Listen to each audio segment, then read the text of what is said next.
I think we're got some people online now, so thanks everyone for joining. I think we're ready to start. So welcome everyone to our second in our series of hybrid Hangouts.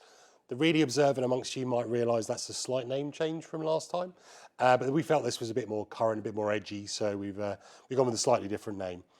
As with the last time, if you've got any questions or anything required in the chat, please drop it in, and one of the team will come back to you whilst we're doing this LinkedIn Live. So I want to say welcome today to Kevin Wragg. He's our Environment and Quality Compliance Director. I think I've got that right. Today will be talking about something that's really important to, well, actually it should be important to all businesses nowadays, but I know certainly is important to you and I, and certainly to our organisation, and that's sustainability and the importance of technology in, or how technology can help us improve and achieve our goals. So first question for you, Kev. So firstly, welcome. Yeah. Why has sustainability become such an important topic in recent years? Thanks for inviting me, Mark, first of all. I think the reality is sustainability probably has been important for a while, maybe even 10, 15, 20 years, but it's really only sort of become more known and publicly facing in the last couple of years, really. And we see that now in the IT space, probably because of some of the work that's done by things like public sector. So the government is putting a higher degree of importance on sustainability now. So public sector tenders, framework tenders, those sort of large IT procurement bids, the government is basically trying to elevate the position of sustainability. So, you know, when I talk to resellers, I talk to manufacturers, they're now saying in sort of framework type tenders, sustainability is anywhere between 50 and 30% of the overall scoring metric now. So that probably didn't exist a couple of years ago. And if it did, it'd probably be in the low single digits. But now almost a third of the weighting to win a tender comes from sustainability. There's a government standard or requirement called PPN 0621, not the catchiest name in the world, but basically PPN 0621, Public Procurement Notice, says any tender from a public sector worth more than £5 million, and that could be anything, doesn't have to be IT related, anything worth more than £5 million, the people that are submitting a response to that tender now also have to submit a decarbonisation strategy document. And that basically needs to cover the end-to-end supply chain. So not only does it need to cover the products that they're supplying or the services they're supplying, but they also have to detail the other people that supplying tender is actually procuring product from. And invariably, we would be part of that process. So it's important to us now because if we're not seen to be taking sustainability seriously, we could actually exclude a reseller from taking part in one of those tenders because we weren't doing the right thing, which is why we are now obviously doing the right thing. Wow, hugely significant then. And actually that links into kind of my second question. We've seen some really important and significant changes in our business actually over recent years.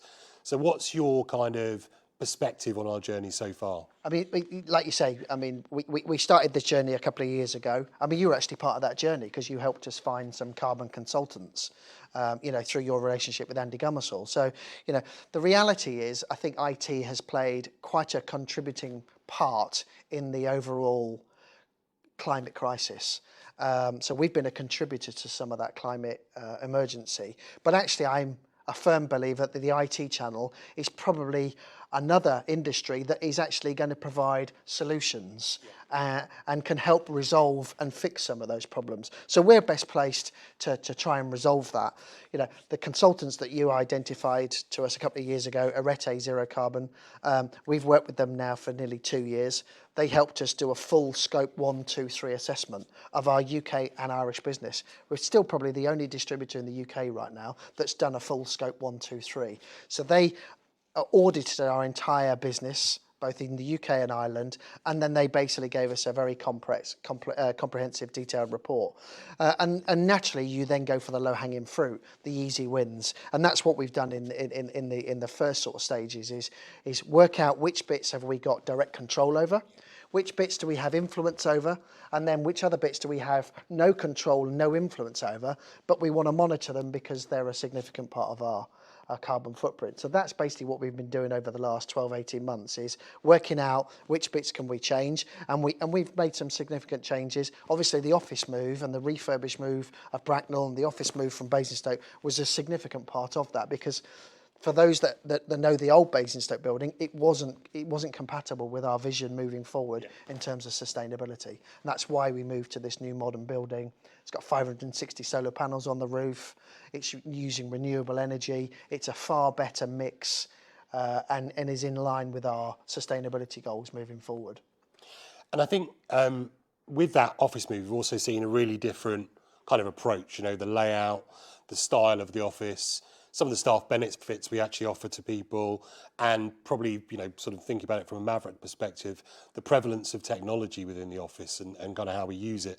What role do you think these factors had in helping us achieve our goals or help achieve towards our goals? Because I know we're not there yet. Yeah, I mean, when you go through that carbon assessment, you have to look at some of the categories, and there's two clear categories, Category 6 and Category 7, and they cover things like staff commuting and staff travel. So we have to, as an organisation, based on the greenhouse gas protocol, accept the commute that people are doing. From when you drive to the office, Mark, you create carbon. In our assessment, we've taken responsibility for that. And one of the benefits now of a post-COVID era and now with hybrid working is we're asking our people to come to the office 40% of the time.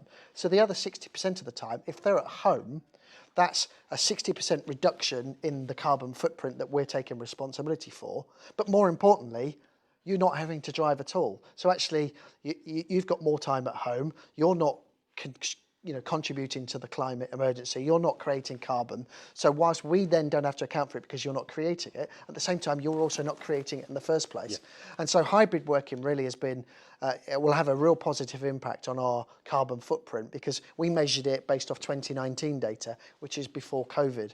So now in a post-COVID pandemic world, we will have naturally seen quite a big reduction in our footprint because of things like hybrid working. But, Maverick will also had a massive role to play in our office refurbishments. We've refurbished Bracknell, we refurbished Warrington, and we moved to a new Basingstoke building. Maverick was front of all of that because you were there to supply what you thought was the best technology that we could put into the office space. We now have 900 monitors around our real estate, with every single one of them having a HD camera. Everybody's got sound.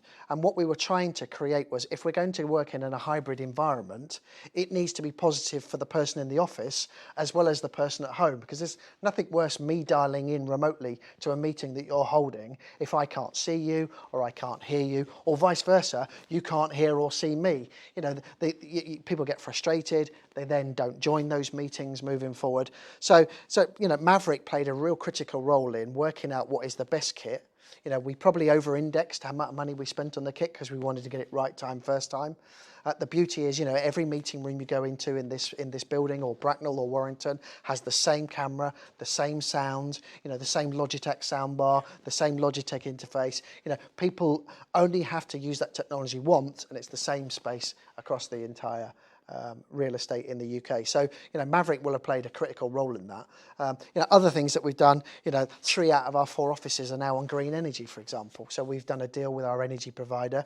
We're paying over the odds for green energy, but we think it's the right thing to do. So coupled with solar panels on this building and renewable energy, 90% of the energy consumption that TD SYNNEX in the UK and Ireland this year will come from a renewable source, which is huge. Yeah. The other thing is that we've also committed that we will reduce the amount of energy we pull from the national grid by 20% this year. That was the goal we set at the beginning of the year. We're already on target to overachieve that. So it's things like that, those positive little steps that we're doing, that will have an overall impact on our overall carbon footprint in the UK. And you kind of focused in a little bit there on hybrid meetings. Do you think, from sort of your perspective, what balance would you say technology's had to driving that versus kind of other factors? I think technology had a huge impact on it, really. I think now with hybrid and post-COVID, I think people value their time better. In the past, you and I have gone to lots and lots of meetings face to face. And if we probably went back and looked at a lot of those meetings, probably in the past we could have said, we probably could have done that meeting remotely. but we didn't have the technology. It wasn't accepting at their end as well as our end. But now I think most people are accepting of, if I went to visit a customer 12 times a year, maybe now I can do 6 of those by VC. And that probably wouldn't have existed before. And so, I think Maverick really has some really cool pieces of technology that will help people. I don't think face-to-face meetings are ever going to disappear, right? I mean, you and I love meeting customers. Yeah. We like to meet face-to-face. That's always going to be there. But there is a place now to have some of those meetings remotely. Because, you and I will have both done meetings where you've driven for 2 or 3 hours and the meeting lasts less time than the travel to get there in the first place. And actually, that was okay then because we didn't have an alternative. Now we do have an alternative. And so, I think when you recently launched Jabra, and Nigel Dunn was here, and he was talking about, the use of technology now enables you to have a video call with Asia in the morning, Europe during the day, and then North America in the afternoon, all from a desk, all from home. And actually you can talk to 3 continents around the world, all in HD, perfect sound quality. And actually, in the past, we probably would have either jumped in the car, the train, or the plane to have gone to those meetings. But actually now you can do it from the beauty of either the desk, a meeting room, or at home, and probably still have the same impact. I totally agree. I think that's a huge benefit, and it's a huge benefit to us as individuals, but also from a sustainability and environmental impact perspective, that's pretty huge. Yeah, I mean that impact to quality of life. I think people now are readjusting their work-life balance and saying, I don't want to sit in a plane or a train for 3 or 4 hours. Let's do it on video. It will never, like you say, I don't think it'll ever replace meeting people face to face or socialising or having dinner with people, but it's a good alternative now. And we used video technology 10, 15 years ago in this building. It was unreliable, people got frustrated with it, and then people would say, see, we should have gone and visit the customer, we should have jumped on the plane or the train. Now, you've only got to look at how reliable things like Teams and Zoom are. One button, you're there, it's HD quality, it's a fantastic experience. Yeah, I totally agree. So from your perspective, what does the future hold? Where do we see it going, and what part do our reseller partners have, and our vendor partners actually, in achieving that, do you think? I think with things like COP26, when the UK government hosted COP26 in 2021, I think that was a catalyst moment really for the UK. We really woke up at that point and said, we need to do something different. We can see the climate emergency. People like David Attenborough have been telling us for years, but I think in the last couple of years, people have really woken up. Sustainability now is everywhere. It's in B2B, it's in retail. If you go on holiday, people talk about sustainability. There are so many opportunities to recycle and renew things. I think its importance has never been so big. But the reality is now partners are probably under more pressure than ever when they're working with their end customers to talk about sustainability. They'll be expected to promote the sustainability or the environmental credentials of products.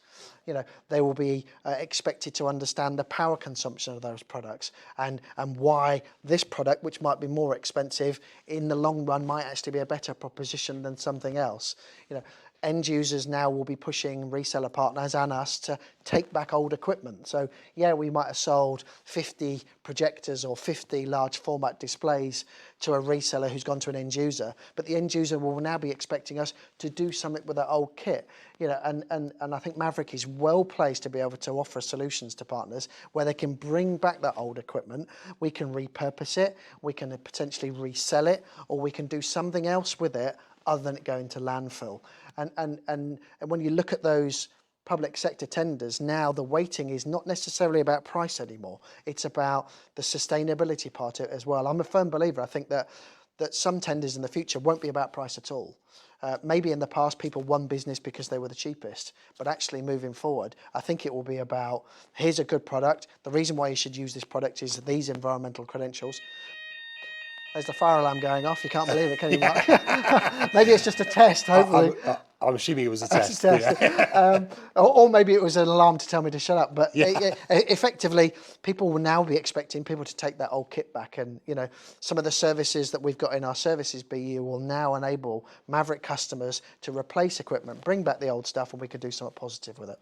Yeah, totally agree, and that's it's a big area of focus for us in Maverick as well. How do we enable our partners to access those services? If you're a business and you've got private equity or venture capitalist funding as well, those those investors now are also under pressure based off the greenhouse gas protocol to make sure that those that are getting funding from private sources, they have to account for that business as well. So shareholders in businesses will be saying, you need to do something different. So there's pressure coming from government, there's pressure coming from co-workers and staff who want to do the right thing, but also investors in business are saying, hey, we need to clean up, we need to do something different. So, the services that we've got that Maverick customers can take advantage of really puts Maverick in a great place moving forward.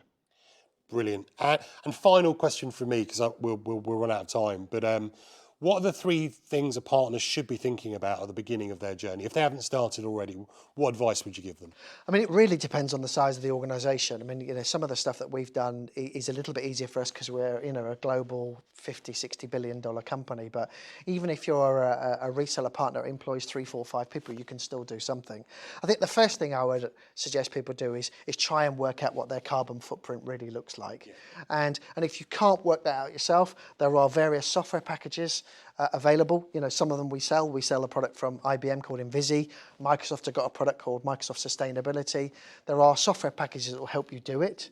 If you don't want to use a software package, in our services BU, we've got some consultancy packages, which you were instrumental helping build as well, where we can outsource some consultancy services that will help the reseller work out what that carbon footprint looks like.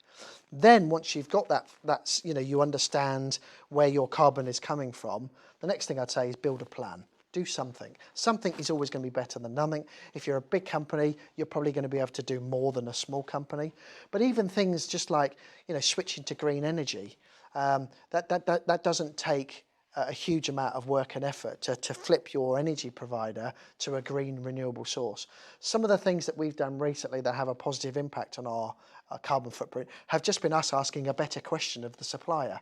So, ask a better question. Sometimes you get a better answer, and then you take those wins and you move forward. I think the other thing that I'd really encourage reseller partners to do is start to understand your supply chain. Understand who you're buying from. What are they doing? We're very open now at TD SYNNEX about what we're doing. I'm talking to resellers and vendors all day long. This is what TD SYNNEX is doing, both in the UK and Ireland, in Europe and globally. But understand what your supply chain is doing. Understand what the customer really wants, because the customer will be wanting you to provide solutions to their problems already today. And when you can understand the real triggers behind sustainability, I think now that sort of will stand you in better stead when you're trying to win a tender. And I think Maverick is better placed way more than most other AV suppliers in that space now, in terms of greener delivery options coming from TD SYNNEX, a broader reach of products that have got environmental credentials, and then the other stuff that we're doing around green energy, green repurposing, the take back of old product. So some customers will be able to do a lot, some customers will be able to do less, but I think everybody can do something. And for me, that's exactly as you said. And then the final thing that occurs to me just as you're talking is put pressure on your supply chain as well, because the more people that are asking questions, the more things change. I think that's fair. I think I was talking to Rachel Brindley at Canalis recently, and she said that they did a survey, a global survey of resellers asking, where ESG, so environmental, social, and governance, now rates on tenders, and 69%, so 7 out of 10 resellers are now saying that the ESG is now influencing more and more IT purchases than ever before. And so, our reseller partners shouldn't be embarrassed or shy to put us under pressure to justify what we're doing. I think that's a fair ask. I would ask that they also do that with our competitors as well, and then judge us on what we're doing. Don't just buy on price anymore, because actually I think price will become less and less important. It will be about the full service wrap moving forward. That's brilliant. Thank you, Kevin. We could be genuinely, I've got a million more questions I could ask you, but I think we are going to run out of time. So thank you so much for joining me today. It's been brilliant. Thank you to everyone who's been watching as well. That's been fantastic. Big thanks to our sponsors. So Crestron, Jabra, Lenovo, Logitech, Microsoft Teams, Neat and Zoom. That's been, without your support, we wouldn't be here. Really appreciate that. If you've got any more questions on any of the things we've talked about today, please do get in touch with someone in the Maverick team. So Maverick inquiries at tdsynnex.com will get you the answer. All the questions on the chat, we will absolutely come back to you live or over the course of the next couple of hours or so.